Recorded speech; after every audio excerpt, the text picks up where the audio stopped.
Okay, so moving forward, we want to start persisting project tasks onto our database, and we want to make sure that we at all times maintain the proper relationship between the project task and the backlog, which is pretty much what contains the list of project tasks for a project. Okay, so we're going to start wiring this up at the service layer, and I want to create a project task service for this. Since remember the backlog is really like a middleman, if you will, or at least that's the context in which I'm using the backlog for. I don't think we're gonna create a service layer for the backlog per se. I don't think we need to, but we'll look at that as we progress. So we're gonna create this project task service class, and we're gonna give it the @service annotation. Here we need a few dependencies that we're gonna auto-wire.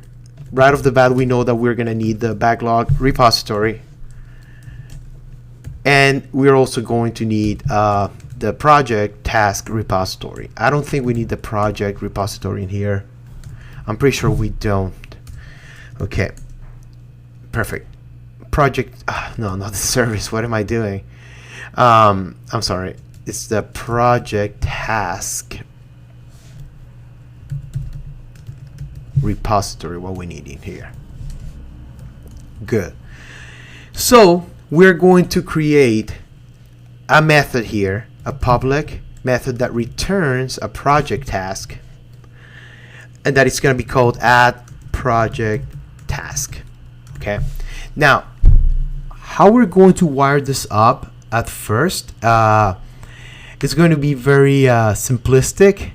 Although, you know, why before we start wiring things up, why don't we discuss the use case real quick? First of all, I want all project tasks, all PTs. I'm gonna call it PT just for make things shorter.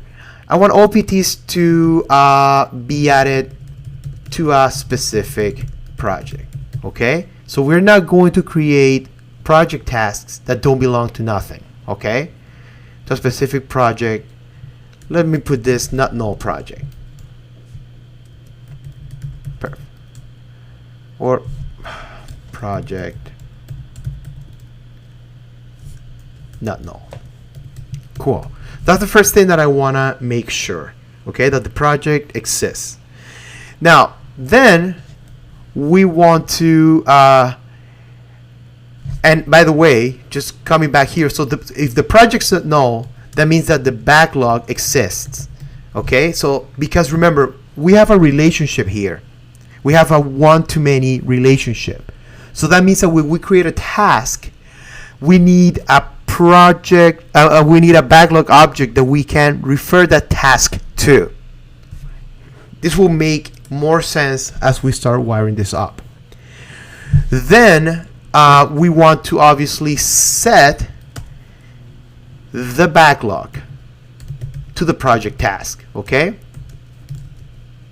And that sets the relationship. Then we want to talk about the project sequence. Okay, so if we go back to the backlog to the project task, you're gonna remember that I created something called project sequence. Okay, which is gonna allow us to set up an individual, say, sequence, or it's gonna allow us to set up a sequence that is not related to the database ID. And the reason for this is that the database ID keeps growing, 1, 2, 3, 4, 5, 10,000, you know, 1 trillion, whatever. And then when you create a new project, and when you create your new task, then what you're gonna see is, like, let's say you have a brand new project and you're gonna create your new task, and then the ID is like something like this, and you're gonna be like, what the hell?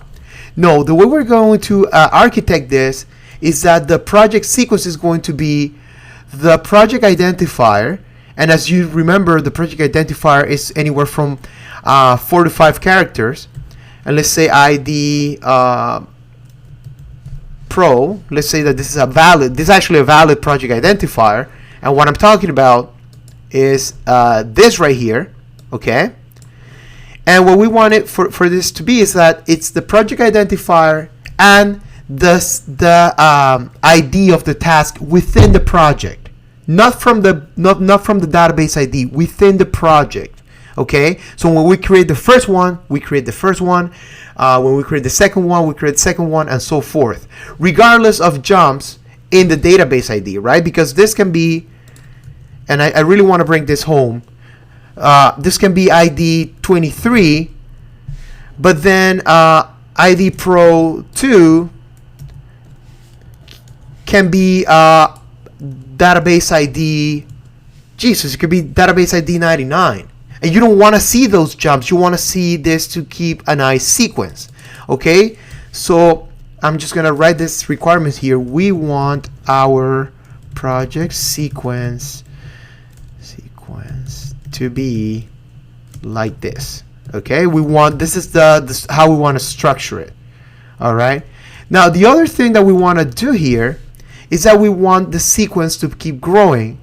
And let's say if I delete ID Pro 2, we don't want then for the next one to be ID Pro 2.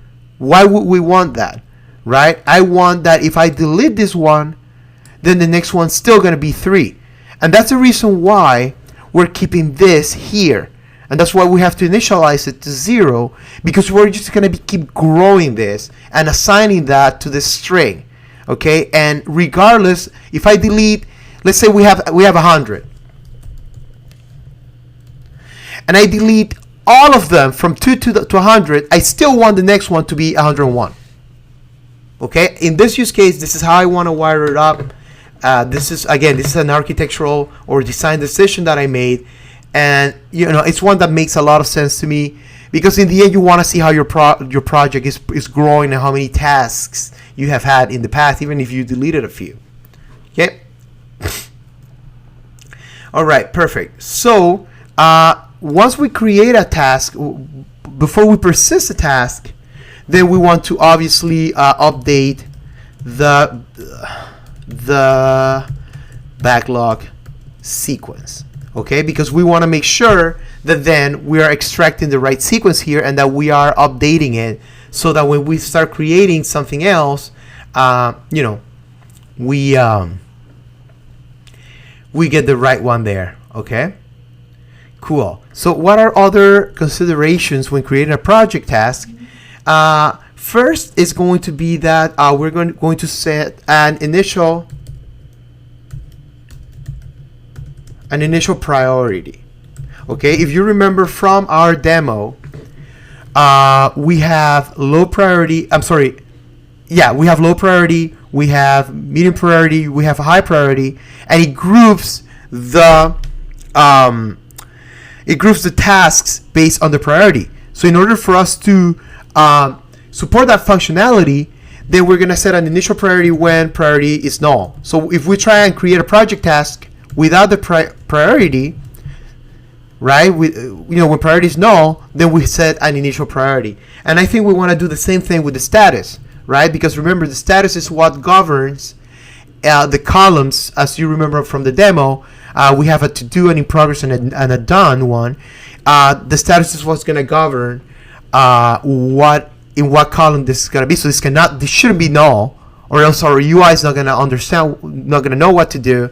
So initial status when status is null. Oh, come on. Sorry about that. When status is null. Perfect. All right. So I think we have all the considerations for us to create this and to really understand how this is gonna look like. I think that I'm gonna leave things here because then this lecture is gonna be a little too long if we start wiring all this up here, and I don't want to do it halfway either. As in, like, we wire some of it and they're like, okay, well, I'll see you in the next lecture.